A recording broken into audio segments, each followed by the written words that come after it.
fighting out of the blue corner, wearing gold trimmed with black and weighing in at 149 1/2 pounds. His professional record, 34 victories, including 22 knockouts with 6 defeats and 1 bout even. Ladies and gentlemen, from Broussard, Louisiana, here is the challenger, Jason Papill.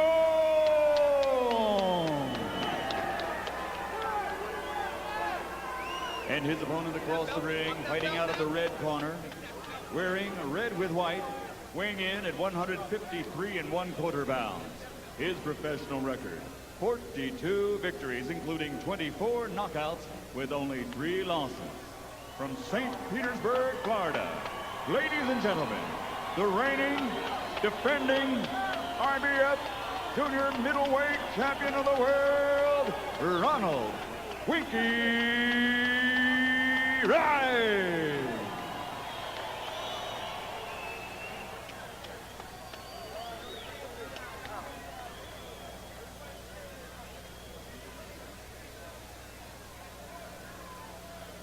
All right, you're both giving your instruction in the dressing room. I want you to listen to my commands at all times. Protect yourself at all times. Any questions over here? You got any questions? Touch them up, guys. Good luck to you.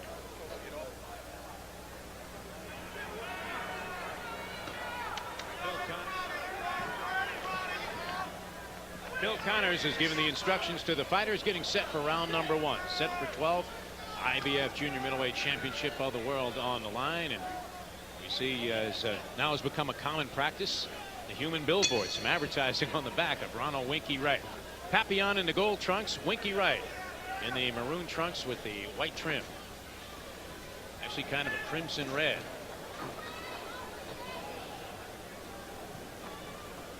Little feeling out process to start the fight. Not surprising. Winky Wright is southpaw, and Papill will have to contend with that. Winky Wright known for solid combinations to the body. Very effective with the hand speed, both inside and outside. Good maneuverability, always on balance, and he's been that way since the outset of his career. Very impressive early start to his professional tour. And he's flicking at right jab out, which is something that he needs to do. Papill thinks that he can land some right leads as the fight moves on. And neither fighter with tremendous punching power, by the way. But there should be some good action, though, once they warm up a little bit.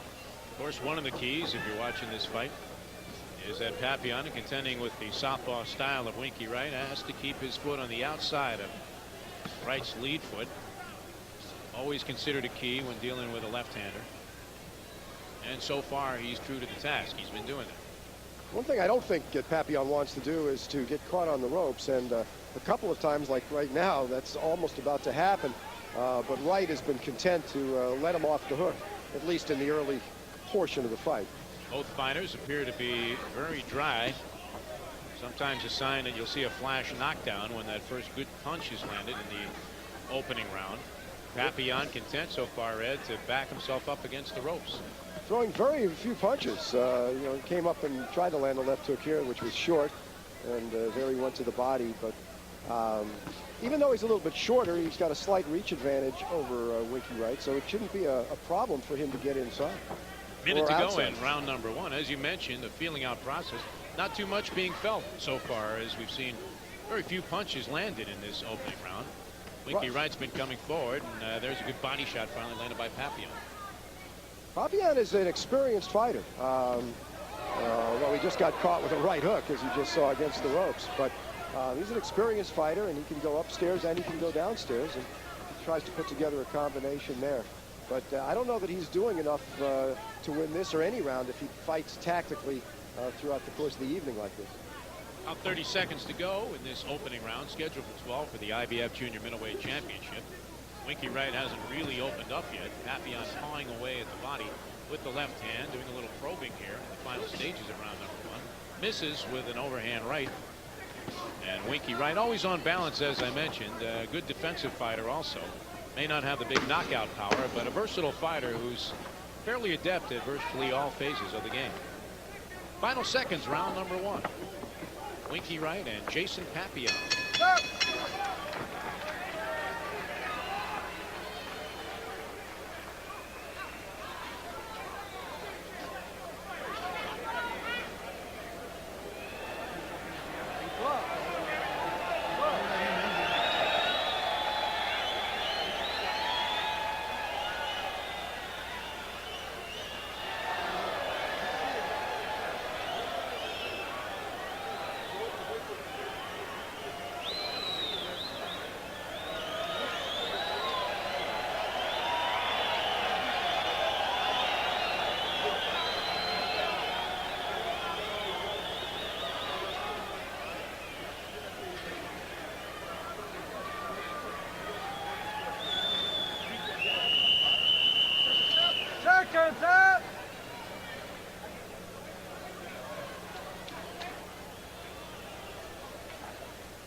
Round number 2 of this championship battle. The jab looms key for Winky Wright as he builds his case to retain his championship belt. Jason Papillon in the gold trunks. Not many effective blows landed in round number 1. I give a slight edge to Winky Wright, here to be the aggressor, and he's always been very adept in ring generalship. As he finally lands a left hand and backs up Jason Papillon in the early stages, round number 2. And once again, Papillon gets hit with that left hand because he stays on the ropes. He needs to come forward like he does there and go to the body and stay in the middle of the ring. Papillon does not want to get backed up in, regardless of the punching power of Wright.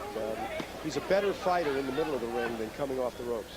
That piston-like combination by Jason Papillon, relatively ineffective, as Winky Wright, an outstanding defensive fighter. Papillon's starting to pick it up a little bit with those body shots, and that scores points and will get the judge's attention if he continues to do it. Bill Connors, the third man in the ring. Little to do so far as the two fighters have been pretty much at a distance. Papillon tries the combination again inside, but Winky Wright wriggles his way out of there and again has Papillon against the ropes. No feeling out process in this round, Jeff. Obviously, he decided it was time to fight. Somewhat measured pace by Winky Wright, who lands 2 big shots in combination. Right jab has been an effective tool for him so far, and he followed that with a good solid left hand. Papillon's getting in his shots. He's going to the body and occasionally to the head. You mentioned a common opponent. Real tough customer, Bronco McCart. It's impressive that Winky Wright was able to defeat a fighter of that caliber on a couple of occasions. Jason Papillon on the losing end of his 2 fights with that same foe. Papillon starting to connect a little bit with the jab, but he's firing his shots while backing up, and Winky Wright lands a solid right hand to the body. Well, a good right there as he's got Papillon against the ropes again, and Papillon gets lazy. Now he comes out, and you can see as soon as he gets into the middle of the ring, he lands a couple of combinations, some picked off by the gloves of Wright, others that got through. Final minute of round number 2 of the scheduled 12-rounders. See that Winky Wright very subtly, almost in Roberto Duran type of fashion, gives you a lot of weird angles to punch at. Very difficult target to hit and hit solidly. Well, for Wright to, for Papillon to be successful here, he's going to have to get out of the corner, get off the ropes, and get off first. And it seems the only time he gets off first is when he's in the middle of the ring, like there. He's also dealing with the enigma of trying to take a man's title. And if he's going to try and do it backing up, he's going to have difficulty because there is a natural tendency to award decisions to the reigning champion in this type of fight. Plus, judges, even though they maybe shouldn't, seem to give more credence to headshots than body shots. Final 10 seconds of round number 2. Papillon trying to rally, but not really landing any flush blows here. The final moments of this second round.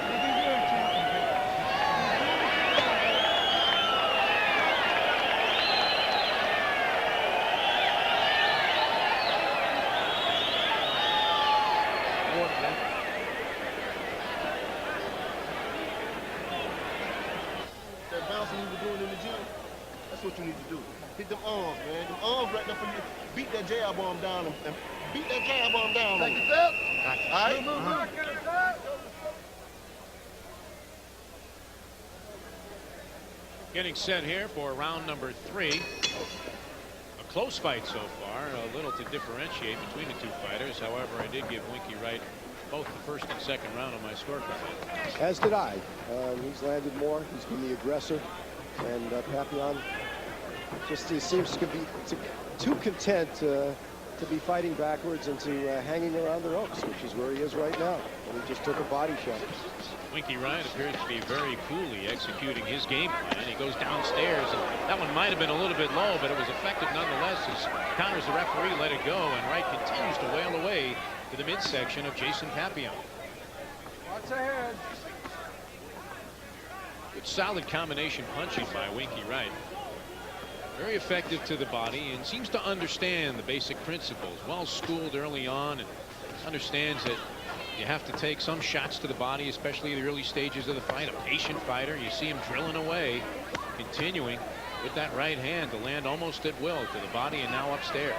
Well, he's definitely starting to assert himself against Papill, who has probably taken more clean shots to his head in this round than in the other two put together.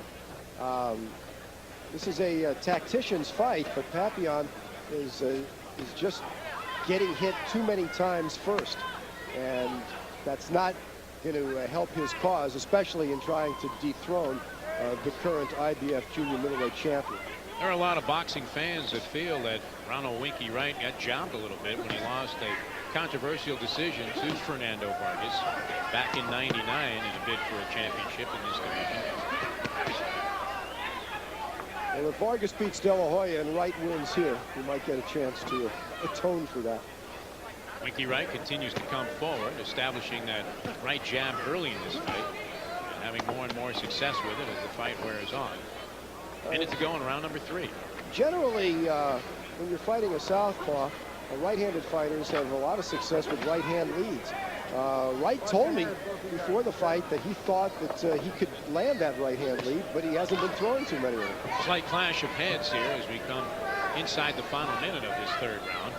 Doesn't appear that any significant damage was done to either fighter, and Bill Connors acknowledged that it was an accidental headbutt on the part of both men. Papill tries to hit the arms as his corner advised him, and that's about all he's been able to hit.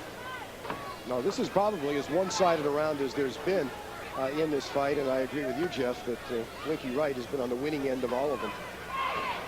Good double up of the right hook by Winky Wright.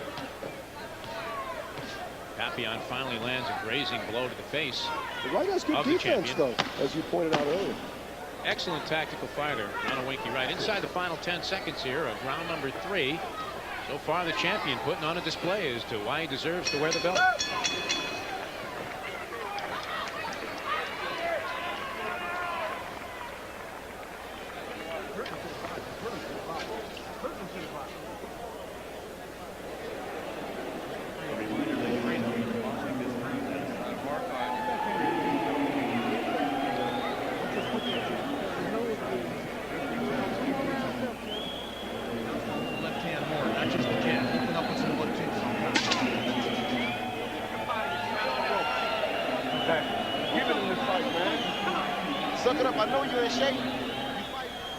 Here's a look at that headbutt that Jeff alluded to towards the end of the third round. Papill seemed to have more discomfort as a result of it than Wright. Another look at it from a different angle. Second shot. Jason Papill trying to figure out a strategy that can get him into this fight. Nothing particularly damaging as we head into round number 4 of the scheduled 12-rounder, but a steady, well-planned attack by Winky Wright has him in command to this point, at least on our scorecards.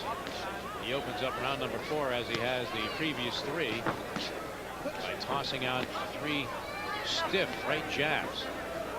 Papill still hasn't solved the problem, and as you mentioned, Ed, I want to go to some right-hand leads as a strategy as Wright comes inside and in essence says, go ahead, Jason, wail away, and I'm going to come back with something. Well, it's clear that at long range, Wright is going to pop that right jab all night, and if Papill stays on the ropes, hit him with combinations. Papillon's going to have to take some chances here. He wants to be the champion. He's going to have to be a little bit more aggressive. He's not going to win a decision fighting the way he's fought the first 3 in the beginning of the 4th round, and he just got backed up by a right hand by Winky Wright. Winky Wright with that short right hand showing a little bit of power that defies his knockout to win ratio. And again, the left hand scores on the face of Jason Papill, who continues to find himself backed up against the ropes. Winky Wright stood in there early in a defensive posture and let Papill throw a flurry of punches, and then looked at Papill in open defiance with his flourishing confidence and shook his head as if to say, Jason, you don't have a chance with that style. Well, Wright has been more confident with each round, and he's doing better with each round. Papill just missed with a big right hand there. And Wright is warned for a low blow, and there's another one that Bill Connors is going to admonish him this time. Wright complains and says that Papillon's elbows forcing him into that kind of activity, but once again he hits him with the left hand below the belt buckle. Papillon's got a real problem here. I mean, we can talk about all the strategy we want, but may not, you know, the reality is he just may not be good enough to get in there with a veteran fighter, as you mentioned, who campaigned all over the world before he finally got his just due. Tough body shot by Winky Wright. And Papillon is having serious problems penetrating Winky Wright's defense. Winky Wright, when he puts his hands together in front of his face and just stands in front of Papillon, is almost untouchable. The old Elliot Ness routine. Then he comes back and manages to land some power shots, and he's starting to wear Papillon out. You can see some fatigue on the visage of Jason Papillon here in round number 4. No, Papillon's mouth is starting to open up a little bit, a clear sign of fatigue, and it's taking him longer to get away from the ropes. In fact, it's been a while until right now that he found the middle of the ring again. And he's not a dynamic puncher, so, you know, if he can't outbox Winky Wright, the chances of him winning by knockout are probably not very strong. Inside of 10 seconds to go, round number 4. A veritable carbon copy of the previous 3 rounds, as Papillon, though, does try to rally here in the closing moments.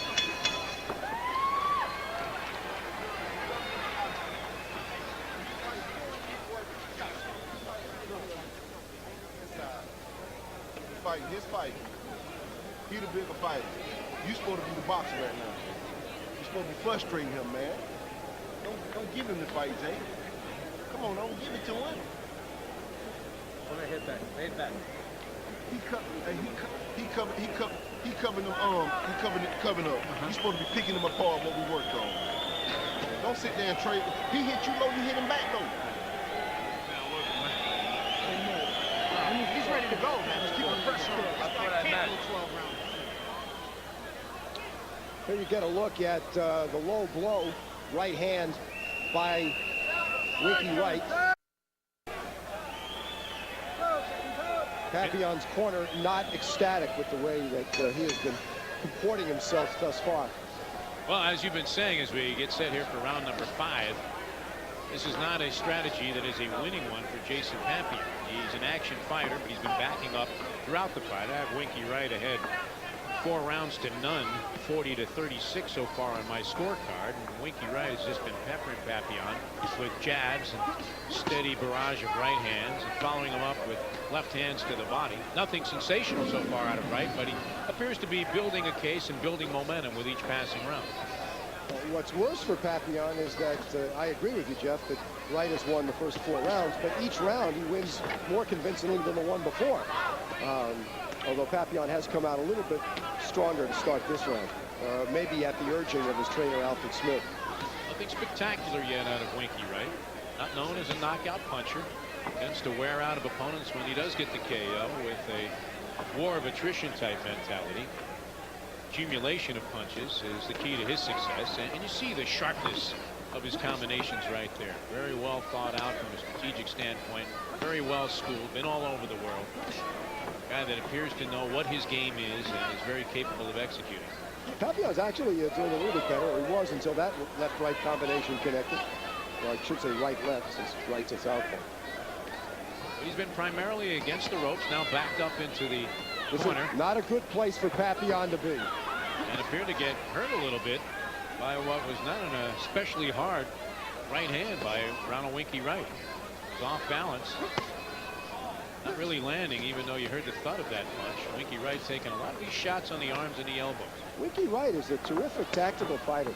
For people that appreciate the subtleties of the sweet science, Wright is a guy you would enjoy because he has good hand speed. He's got good combinations, a pretty good right jab. There was a left hand lead. And a big left hand that looks like it hurt Papillon. He has him rocked, and Papillon is spaghetti leg right now. Short right hand by Winky Wright also got home, and Papillon going to try and survive the final 50 seconds here of round number 5. He's fighting back, but he's definitely been staggered. Short, subtle punch by Ronald Winky Wright may have turned this fight even more so in his favor, and Papillon's out on his feet. Bill Connor's looking and taking a serious glimpse to see if he wants to stop this thing. Papillon in his own corner. A lot of concern on the eyes of his corner man as Ronald Winky Wright continues to pour it on here. And Papillon, you have to wonder what's keeping him up. And Connors is going to stop it right there. It's all over. Completely outclassed. Jason Papillon can take no more, and Ronald Winky Wright establishes himself as a force in the junior middleweight division, if he wasn't already, retains his IBF Junior Middleweight Championship with a 5th round stoppage. In that sequence in the corner, you'll see on the replay a big right hand to the top of the head of Papillon by Ronald Winky Wright. A place you don't want to get hit. And from that moment on, Papillon, who was hurt earlier in the round, had nothing left whatsoever. How impressive was Ronald Winky Wright, a very patient fighter, well-skilled fighter, fundamentally sound. Early on, a steady spree of jabs got him into an early advantage in this fight. Followed it up with some shots to the body in the 2nd and the 3rd round, and started to pick Papillon apart in the 4th round, and it was all downhill for Jason Papillon. He got rocked about midway through the 5th, and finally Bill Connors mercifully brought this fight to an end. This is when Papillon first gets hurt, and right around here you'll see a right hand to the top of the head sooner or later. And they move back into the corner. But you could see that Wright was landing all the ammunition. Good body shot, some questionable. And it's shortly after this that Bill Connors stops the fight. Good job of sticking and moving by Winky Wright, never in the same place for too long. His Papillon no chance to come back into this thing, and the fight comes to a halt. This is a terrifically impressive win for Winky Wright. I mean, Papillon. Ladies and gentlemen, referee Bill Connors has to step in and call a halt to the bout. The official time is 2 minutes 44 seconds of round number 5. The winner by knockout victory, and still the IBF Junior Middleweight Champion of the World, Ronald Winky Wright. Ronald Winky Wright, the IBF Junior Middleweight Champion, impressive tonight, and perhaps impressive enough to merit consideration for the winner of De La Hoya and Vargas. As we mentioned, he went toe-to-toe with Vargas and lost a narrow majority 12-round decision in a previous title matchup for the same IBF belt. He totally destroyed a pretty good journeyman fighter. I mean, I'm not saying that Papillon is in the elite class of this division, but you know, he's been in with good fighters and he's acquitted himself well, and Wright just took him apart. They felt each other out in the 1st round, then Wright started to assert himself, and in each ensuing round he got stronger and stronger, culminating with the TKO in the 5th. And Wright has distinguished himself all over the world and virtually at every level. Started out, looked like he was going to be a sensation, then found himself toiling in European soil for a long, long time, and came back to the United States, tried to reach some acclaim, and it looks like he's established himself. Certainly put himself on the boxing map tonight with this impressive win. Absolutely.